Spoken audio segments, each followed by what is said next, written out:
Good morning, everybody. I love when somebody I know knows me well enough that they say, "You need to talk to this person." When I met Elizabeth Davidson, it was like that. And when I meet somebody and we get along really well, it's one of those situations where you just can't stop talking. Elizabeth Davidson and I are so in alignment with our beliefs about health and healthcare that I thought it was natural that she come on to talk with you. Dr. Elizabeth Davidson has been a health revolutionary since she was 10 years old. For decades, she has been helping people solve unsolvable symptoms. Her latest project is building a new health-based healthcare system. Yay! And she's created a program for holistic health professionals to bring this vision to life. She's passionate about life, health, music, and skiing. She lives in a yurt in Vermont with her teenage daughter, Elena. Welcome, Elizabeth. Thank you so much for having me. And yes, I agree. It's always wonderful to get connected by someone that you really enjoy, and then like, you got to know this person. It's great. So thank you, Randy, for this connection. Yay! So tell us a little bit about yourself and how you came to this position about how you think about health and healthcare.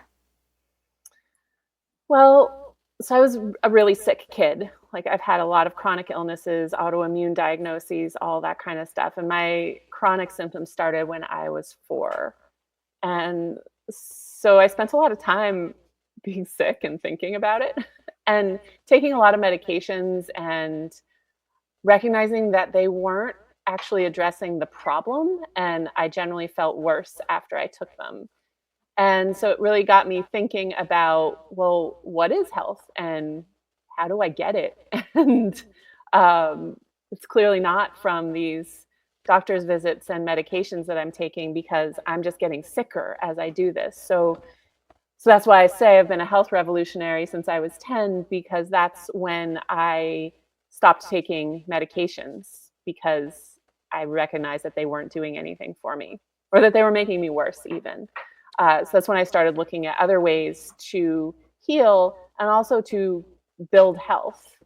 And it kind of launched me in this journey of first trying to get myself healthy because I was always so curious about what that felt like because I never had it. And then from that, everything I've learned over the years, and I'm still learning, uh, moved on into helping others too. Such a common story Mhm. for people to have these significant health issues themselves where the system is not assisting you in even understanding what's going on, much less how to do anything about it. So tell us about your vision of the future of healthcare. So currently, most healthcare systems around the world are not based on health at all. I live in the United States. It's pretty bad here. Like even so-called preventative healthcare, like colonoscopies and mammograms, are looking for something wrong. And it's all symptom based and looking at symptoms as bad and just wanting to get rid of those symptoms. And you go to a doctor, you might spend 15 minutes with them. They tell you what's wrong with you and give you a medication. That is simplifying things, but that's the basic gist of it. And nobody's getting healthier that way because there's no focus on actual health. It's all focused on sickness. So, what I'm working to build is a system that's based on health and building health. I What a know, concept! how novel, right? Oh my gosh! um, so, I've, in my decades of studying health and how to build it, I've come up with like a progression of how to build health and put that into a program to teach people how to do it and to teach particularly health professionals how to help their clients do that. Because for a long, long time, I've been helping one person at a time, and it's just not moving fast enough that way. Like, Mhm. I want to help bigger numbers of people. And so I love teaching individuals how to build their health, and I love teaching professionals how to help their clients build their health. And for me, it's not just, oh, eat this and you'll be healthy, or do this exercise and you'll be healthy, or do this meditation and you'll be healthy. It's all about building a strong foundation for health. And there are various things that go into building that foundation. And from there, you can kind of add on. You know, it's like a building. If you don't have a strong foundation, the first floor isn't going to sit right and it's not going to last as long as it should. And to me, some of those first floor things are more like the diet and exercise stuff that most people focus on. They're not the foundation. There's more things that you have to do before you address those in order for those to work better. So, those of you watching, listening now or in the future, listen to what Elizabeth says now. So, Elizabeth, what is the most important thing someone can do to build their health? The most important thing is to believe that they can. Oh, huge. Yes. So our healthcare system basically keeps us in this sick mindset, like always looking for what's wrong. I don't think there's anything wrong with any of us. Our bodies are always doing the best they can with the information that they have. So part of building health is giving better information. But the first thing is switching our mindset from looking for what's wrong to focusing on what our bodies are doing really well. Mm-hmm. And, you know, we all live in our bodies 24/7. And so we know what's best for us. And no doctor knows you as well as you know yourself. So them telling you that they know what's best is never true. So really focusing on your innate knowing about what is really good for you and finding things that your body does well every day. So my favorite recommendation to start this process of building a strong health foundation is to have people take a minute in the morning to write down one thing that their body's doing really well right now. Mm. And do that every day for as long as you can do it. I mean, you can do this, you can never stop if you don't want to. and that will build that confidence that your body knows what it's doing and can heal. And I think it's particularly fun to do when you do have a symptom that you don't like, because you can look at that symptom and be like, oh, what's wrong with me? Or you can look at that symptom and be like, what does this symptom mean? What is my body trying to do? I like using the classic example of a fever. I think it's pretty simple. So if I get a fever, I get all excited because I'm like, ooh, yeah, my immune system's working, you know, and the fever doesn't feel good. No, it's not fun. But what that fever does is it kills off any bacteria or viruses that might be invading me to make me sicker. So if I let the fever go, then I'm likely to feel not great for a day or so and then be over it. Whereas if I get rid of that fever, I'm fighting what my body wants to do. And that tends to be what our medical system does, is fight our body's natural intelligence. And then I'm much more likely to get all those symptoms that come with an infection. Yes. So here's what I say. Listen, audience. Symptoms are your body's only way of getting your attention to what it needs. It's trying to communicate with you. And when doctors silence the symptom, give you something to make your fever go away, give you a pill to make some other symptom go away, it's defeating your body's efforts to communicate with you. And so what Elizabeth is talking about is, every day or any time, body, what are you trying to tell me is the most valuable information that you have. Yeah.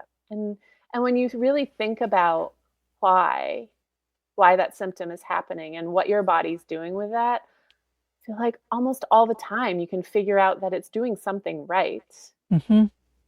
Um, another thing I think about a lot is when people get injured and their injury swells up and you're supposed to put ice on it and take anti-inflammatories, ibuprofen and all that stuff. Like, but inflammation is there to help you heal. It's bringing fluid and nutrients to an injured area. It's swelling, so that's a splint, so you don't injure it further, and it's pain so that you recognize that you're injured and you don't, again, injure it further. And so when you take all that away, you're much more likely to have that injury chronically. And so, like anything your body does, if you really think about it, it's working magic all the time. And I would love to help, have more people shift that mindset around, oh, I'm hurt, I have these symptoms, my body is broken, to, oh, wow, look at how well my body is healing right now. Look at all these cool things it's doing. And so that is the very first step in building that strong foundation of health is changing your mindset. And I think the whole mindset of healthcare needs to change along with that. And so that's what I'm working to do. So tell me more about what you're doing to support healthcare providers to provide this kind of approach to healthcare. Well, I created a program that teaches all the steps of building a strong foundation of health. And it's designed so that then providers can take that to their clients and basically do what I do with people. So I've been helping people solve like chronic illnesses and autoimmune illnesses for years and years. And it's not as complicated as it seems like it might be. Like all those illnesses that you go get diagnosed with and they're like, you're going to have this forever. No, no, no, no, no. We can solve these things. And so um, teaching, healthcare providers how to solve those things. But what I would love the switch to be is that people start thinking about their health while they're still healthy, because that's one of the mindset switches that I would love to have happen. Mostly people don't think about their health until they feel terrible. Mm-hmm. And so that's why I've wound up helping all these people with the autoimmune stuff and chronic illnesses. They've been feeling terrible for long enough. They're like, okay, let's do something about it. I want to help people switch that mindset into building their health and maintaining their health before they lose their health. And so that's why I want to teach lots of health professionals to really coach people in how to build and maintain their strong foundation of health and those higher levels of health, like the first floor and the second floor things, which are, a little further on. Most of the time when you address the foundation, all those other things fall into place. We can get more into that if you want, but yeah, so lots of education. I've been interviewed on lots and lots of podcasts talking about that and wanting to educate more health professionals so that they can educate more people too. I think that's really where the future of healthcare is in coaching and education rather Mm-hmm. than in having to be a doctor and fix people. So I would love to, be teaching this in schools and having people that I train teach it in schools and have, you know, the younger you start taking care of your health, the longer it will last. So yeah, I have a big vision and um, definitely want to be training as many people as possible in how to share this program that I've created. That's actually a really simple way to build and maintain your health. So it sounds like you definitely want practitioners to connect with you. Do you also want patients to connect with you? And tell people how they can connect with you. Yeah. So really, yes, having people who are already health practitioners connect with me is great if they want to add a whole other aspect to what they're doing and be able to help more people in more flexible ways. Like you don't have to be in person necessarily; you can be online and all that. But anyone, like if people are interested in becoming a health coach, like they could connect with me too, because you don't have to have any knowledge necessarily. You just have to have an interest. And if people wanted to like have me come teach to a group of individuals that are not necessarily wanting to be a health coach but want to grow their health, then that kind of thing too. Teaching opportunities are great. Um, Connecting with me is as simple as like sending me an email, which is really easy to do through my website, which is drelizabethdavidson.com. It's probably the simplest way. Perfect. I do have, I don't know where the show notes go here, but I do have some links to like, I have a freebie that's the 5 steps to building a strong health foundation. People go through that, they'll get that freebie and get contact info and get on my mailing list. So I can keep. So Elizabeth is going to put those links in the comments below the video. Okay, I am. Yeah, I don't do like official show notes stuff yet. Okay. So what last message do you want to leave the audience with?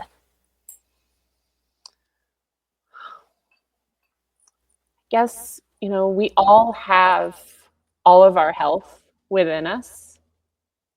And if someone tells you that there's something wrong with you, if you have some diagnosis or should take this medication and you feel like it's wrong, trust that, because our intuition is one of the strongest senses all of us have. And I know a lot of people will say, oh, I'm not intuitive. But if you've ever had a gut feeling, you are intuitive. And I've never met anyone who hasn't had a gut feeling.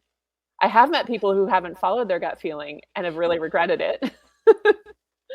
And so that gut feeling can apply in any situation, but it should really apply in any medical situation. Like if a doctor tells you you have fibromyalgia and you're like, ooh, that doesn't feel right, I don't want that, then go with that and don't take the medications and seek other help. So always get more opinions and always trust yourself because you know best. You live in your body 24/7. You all have deep intuition. You know the best things for your health and your happiness, and trust that. Thank you, Elizabeth. Wonderful message for everyone to take away. Thank you for watching, and put in the comments what you liked about this conversation. And if you know anybody who's a health provider who would benefit from this perspective, have them reach out and connect with Elizabeth. Thank you, everybody.